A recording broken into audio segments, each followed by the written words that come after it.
Let's do a cool intro. It didn't look like all in the end.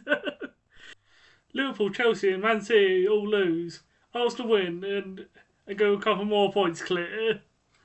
Man United win 3 games in a row.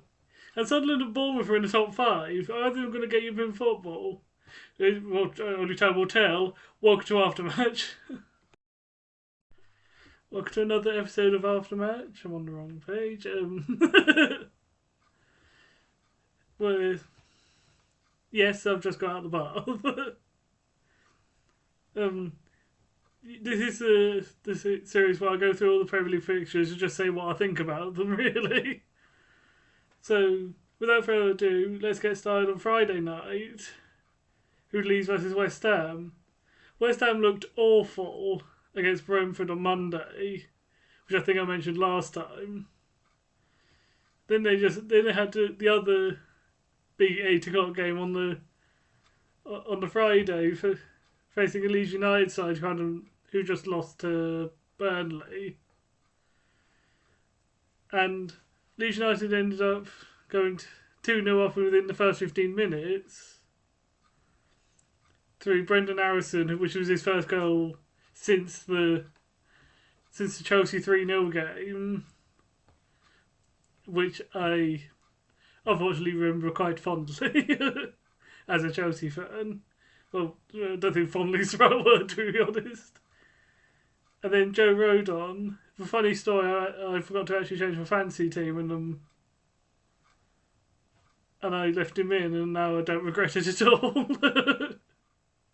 He got me points, and at least in the Carroll Cup that's tonight. He might give me some more if he starts.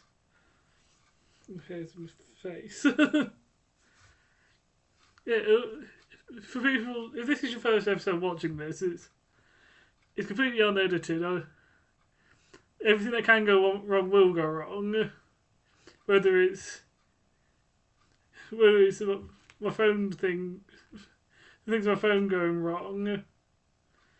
Whether I just forget what it was, like you've seen me do a couple of times in the last couple of episodes, or anything. Is it got my computer? The computer's there. There we go. And I wonder how many episodes I need to do before that just randomly turns on halfway through and scares me. So yeah, everything's messy on my end, and it was quite messy from a West Ham point of view in that opening 15 minutes. Tried to do a segue there. I hope you enjoyed that.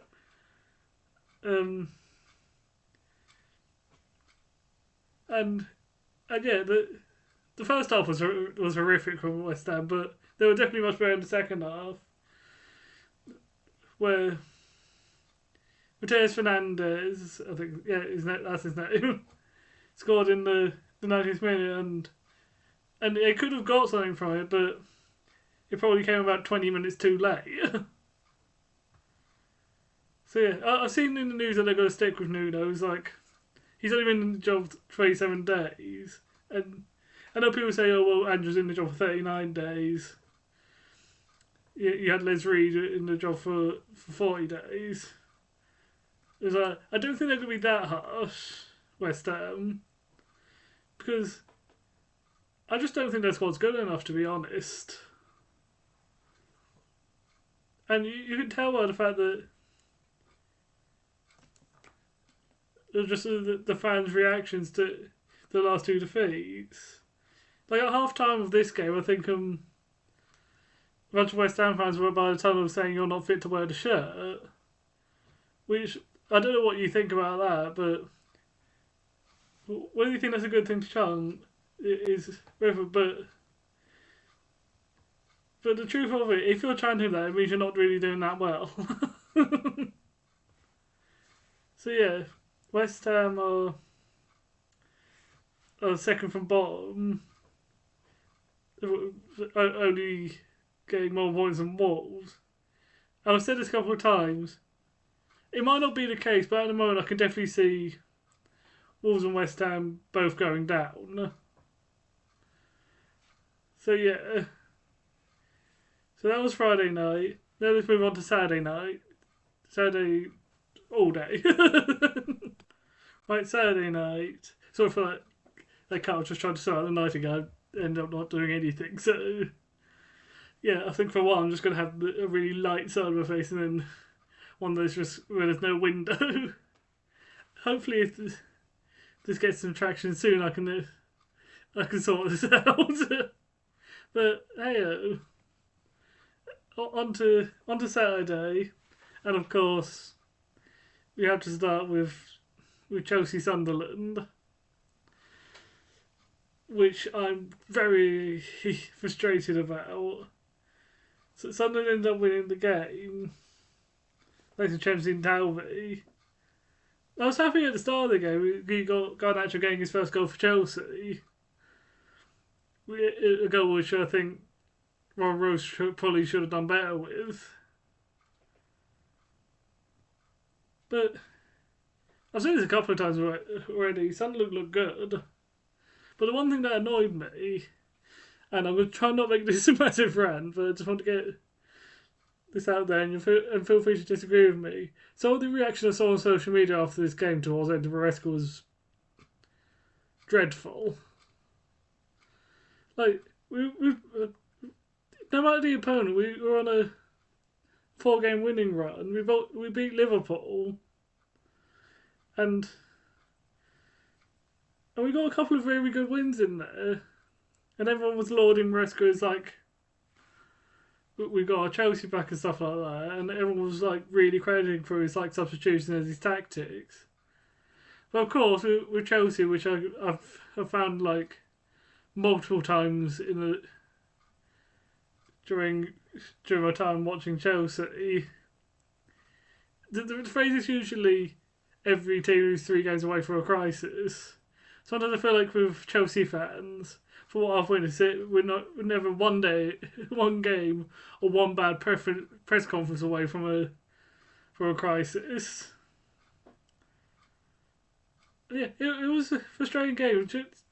I think Chelsea were well on top. I watched the highlights. Garnacho was unlucky to only get one. Could have been a completely different result if that went in. I think that was after Sunderland's equaliser, so who knows what would have happened there. I think the reason everyone's mainly getting annoyed is that second goal, where you had where everyone's been joking about Chalobah and Tosin giving Brian Brobby about 10 seconds to hold the ball up. And yes, that is dreadful. I was watching the highlights. I knew that we could see from it, but I could just imagine watching that game and just having Maresca or just everyone from the crowd just say, clear it for goodness sake.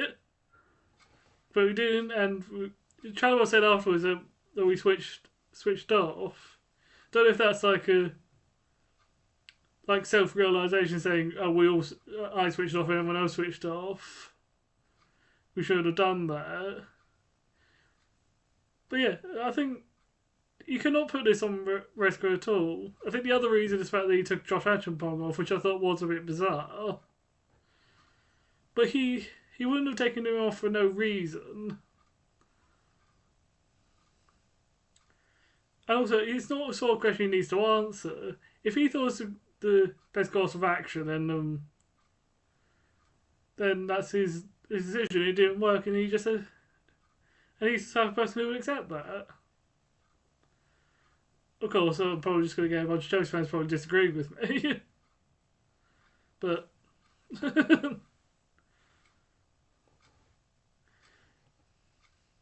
but I don't agree with the people saying, oh, Maresca has to go. I saw someone on social media saying, what I think it is Maresca isn't like your typical big name. Like, after getting linked in the last couple of winners with people like Luis Enrique and all of that, getting the former Leicester manager did risk throwing people up the wrong way.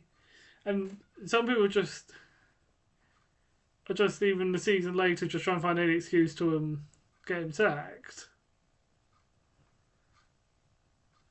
But personally, this is my personal opinion. I think we should stick with it.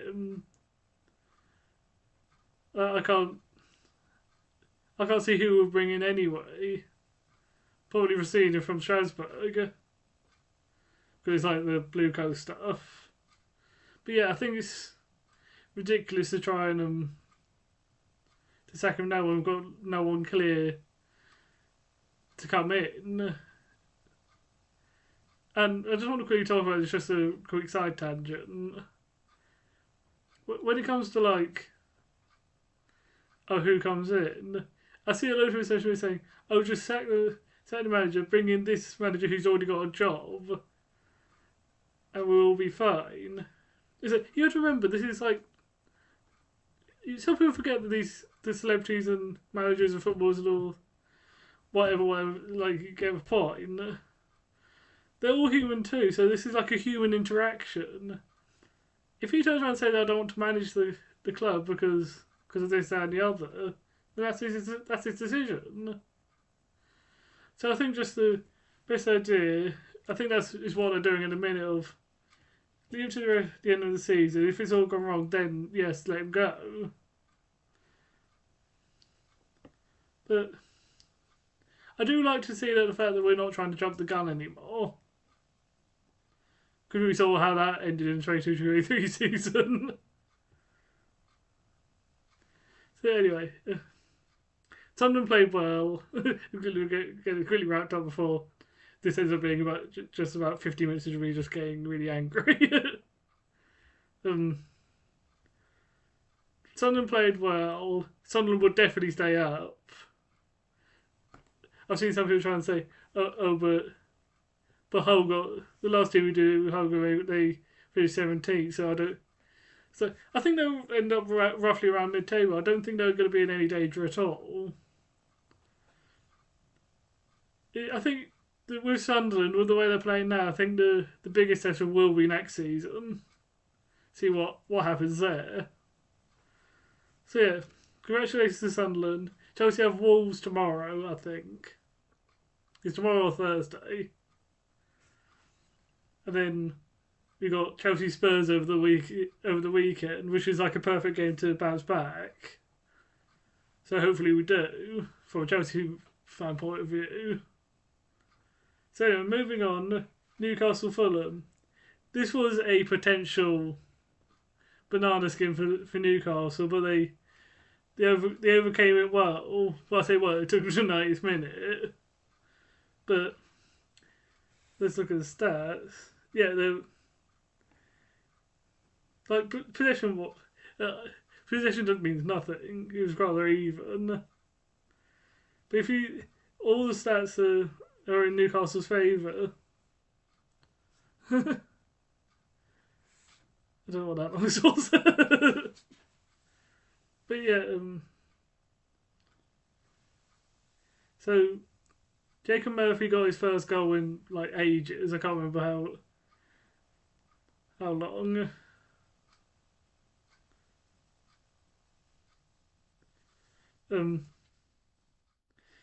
Then it looked like Newcastle were gonna run away with it. Sort of slightly how I thought the Chelsea game was gonna go after he scored so early. But in the second half, after it only ended 1-0, Saslukic got himself on the score sheet. And for the life of me, I can't remember what actually happened, but Guimaraes, who's another player who always ends up in my fantasy team at some point, ended up scoring the winner. There's not really much else to say.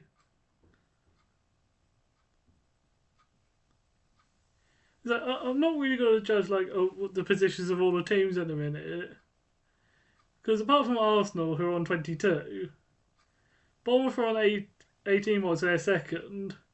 50 places Leeds and they've got 11, so there's only 7 points between second and 15th. So I think it would be unfair to try and judge people's season right now on on this basis at the minute. I think we need to wait till later on in the season when you start getting like the clumps of, like you got the title chasers, which are probably going to end up being Arsenal, Man City at this point, unless Liverpool finally get out their rut, which I'll get onto that later. Then you get the top four people, which is, but it looks like he's going to have quite a few teams. Then you have the people who are going to finish mid-table, and then it gets to the point in the end of the season when the games literally mean nothing. And then you're going to have the relegation battle, which is looking to be quite interesting this season. So yeah. But moving on, Man United on a roll. 40 wins against Brighton.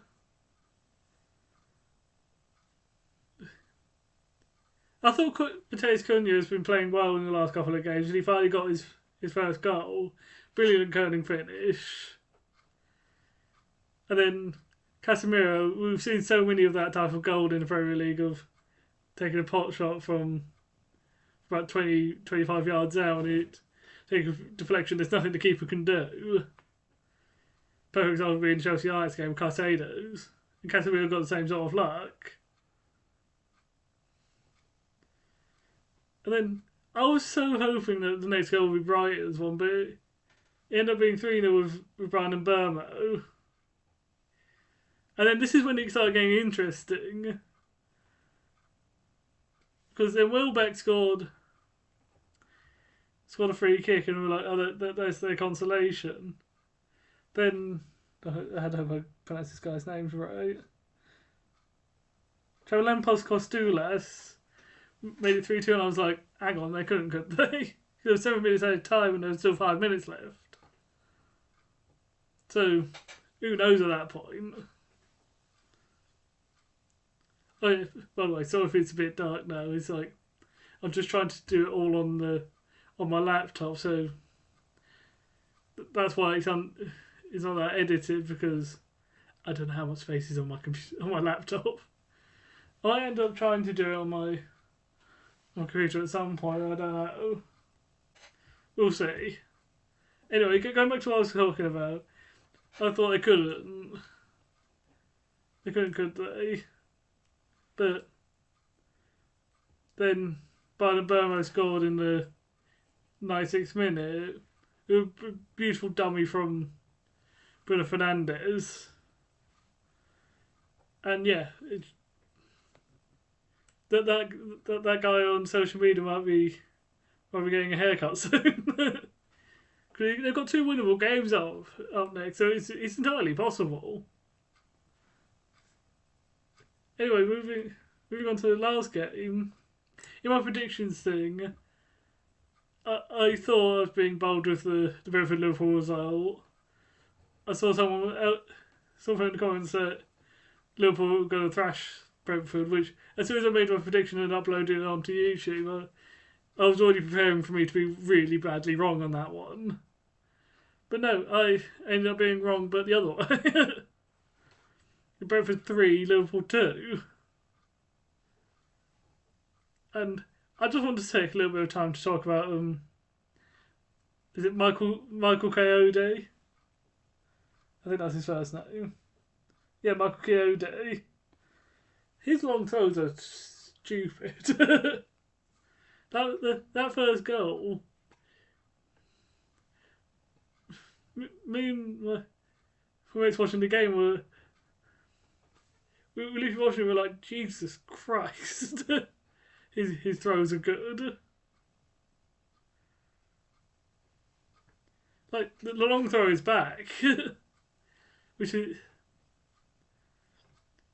something I don't think many people thought they were going to be saying. We thought it was going to be Roy Delap and that's it. But yeah, it wouldn't surprise me if all 20 teams end up doing it at some point. Even if Enter Renska came out and said he wasn't going to do it. Wouldn't surprise me if he tries to just at least one in a game. Then Damsgaard has got did a pass which is an early contender for a pass of the season. It was absolutely excellent through to Kevin Schade, who got the easy job. And yeah, Liverpool's goal, their first goal, was shrouded in a lot of controversy. Because normally when it's like 3 minutes added time, they score on the 5th minute of added time. Usually you know why, like there's been an injury, so they had to add time on. I think the big controversy that Brentford fans were complaining about was that they couldn't work out why 2 extra minutes had been added on. Well, it was 1.5, but they couldn't work out why. It's funny so because like with one of the big 6 teams only getting 1 back, you always worry like as soon as they get 1, they'll go back 2 or 3, and they thought we could lose this game because they added on added time for no reason. Well, I say no reason, but he must have had a reason, it just wasn't clear to anyone else.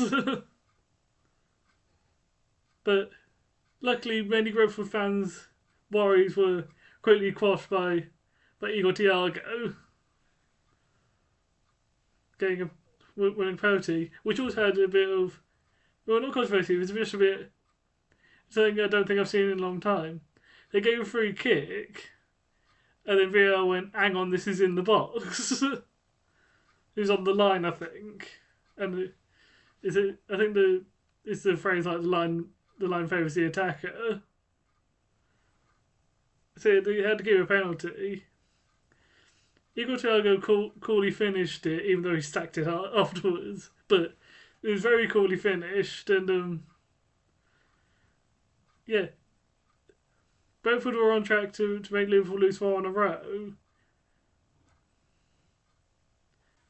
And then Salah tried to change that narrative, but it wasn't enough. Even after they added on an extra 4 minutes at the end of that as well. But this time for a very understandable reason. Well, understandable reason for the first minute, not the other 3.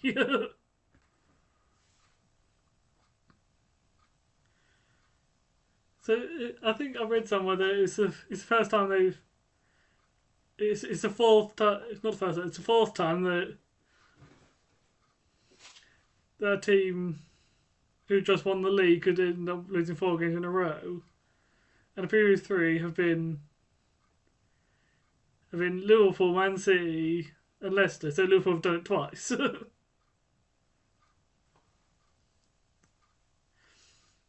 And the Man City one was literally just last season, when they went on that massive losing run, which still seems ridiculous looking back on now.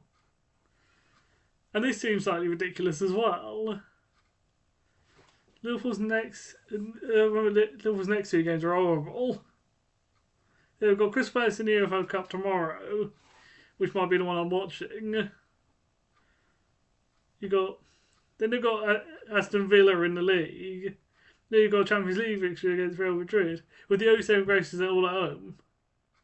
Oh, then the next game they're away to Man City. Yeah, all I'm going to say to Liverpool fans is potentially strap in. Every big club's been there. Even recently, I think almost all 6 big clubs have had a moment of strap in. This is going to be a bumpy ride. But yeah, Liverpool pretty much just need to get their act together, really. Okay, so moving on to Sunday, we had the 4 games at 2 o'clock again. We had starting with Bournemouth, Nottingham Forest, and we had something that every football fan loves, and that's an Olympico goal. Marcus Tavernier. I think the literal the expected goals is 0.00, expected goal on target 0.03, And he made it look easy. It wasn't one of those ones where it was a bit contentious or anything. It just went straight in. Both have a tendency to do it as well. Because everyone knows the infamous Junior Stanislas one. So yeah, that's Marcus Tavernier getting another one of the Vitality. And then I can't remember how much they bought Eli Junior Krupi for, but he's on fire at the minute. And it's like Bournemouth, Brighton, and like so many other teams, their scouting is unbelievable. It's actually ridiculous how many like young players that no one's heard of they just bring in and they end up just being brilliant immediately. Like, I think you could put Milos Kerkez under that. But I'm not sure. I have to check up on that. But another one we'll talk about. I think he started 2 games, and that's Veljko Milosavljevic. I hope I pronounced that right.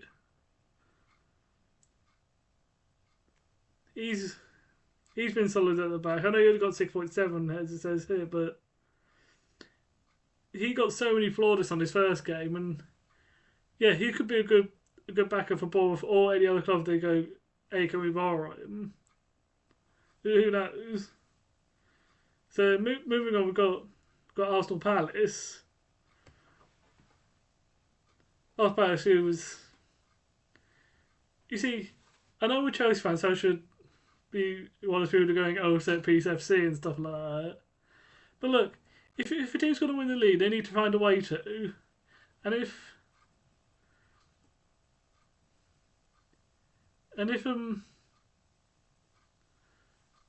Arsenal's one's going to be just taking a load of set pieces, then so be it. Because it's seemingly working in a minute.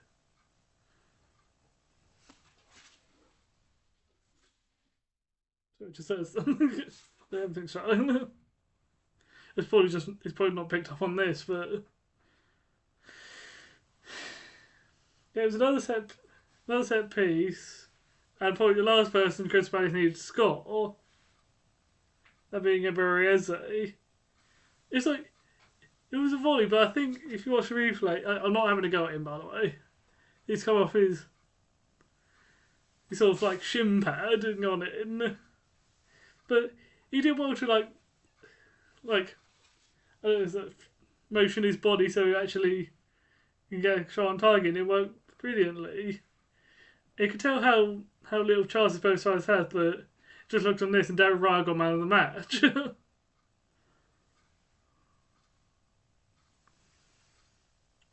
But yeah, so someone else I'm not going to have a go at a minute is Victor Gyökeres. He scored twice against United Madrid in midweek. He's not living up to the expectations at the minute, but I feel like sort of like with Xavi Simons and Xavi Simmons and Florian Wirtz, I just think it's only a matter of time. And of course, also, actually, I'm not too sure about Alexander Isak in a minute, but I guess we'll see.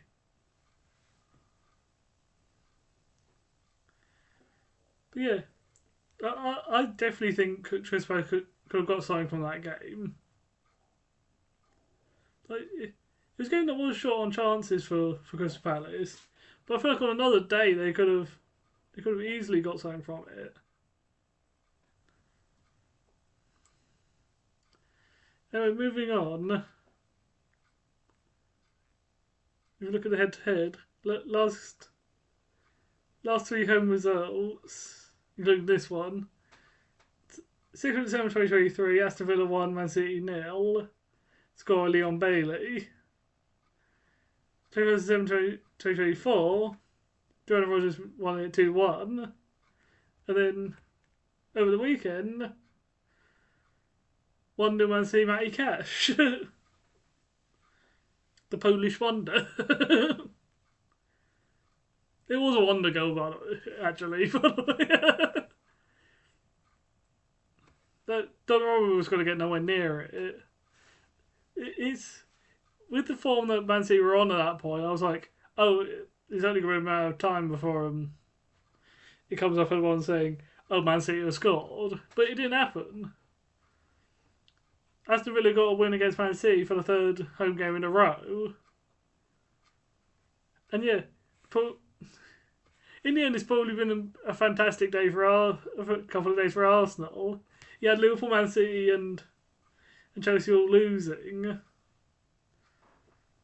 and Tottenham and Man United both winning, but we don't know how consistent they're going to be just yet. There is a massive risk for all the title challenges that Arsenal, looking to get their first league winning ages after finishing second 3 seasons in a row, they might end up doing it at a canter at this rate. Which I think you could argue they probably do deserve after how close they've come in the last couple of seasons. Like, it wouldn't surprise me if Arteta has literally just sat down during the summer break. It's like, right, we need to work out how we're going to win this league without any worries. And whatever he said is working perfectly. He's only drawn and lost being against Liverpool and Man City, which there's no harm in losing to them.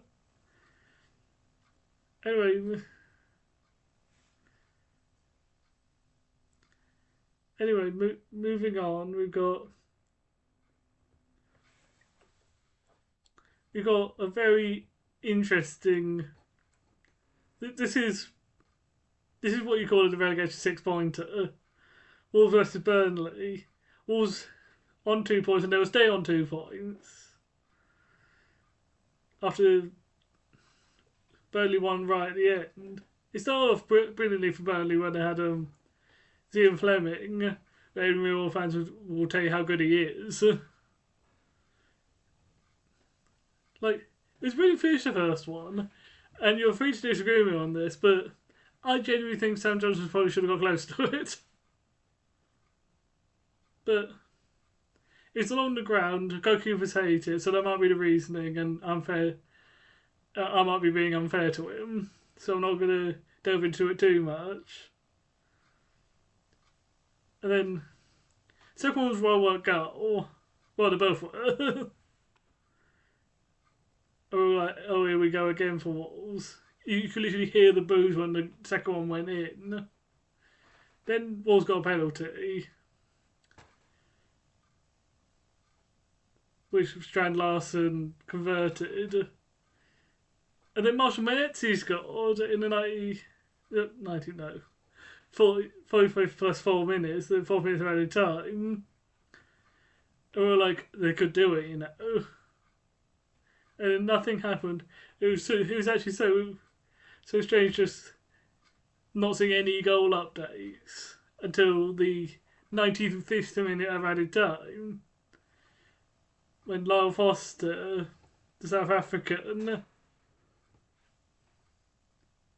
managed to pop up and stroke the ball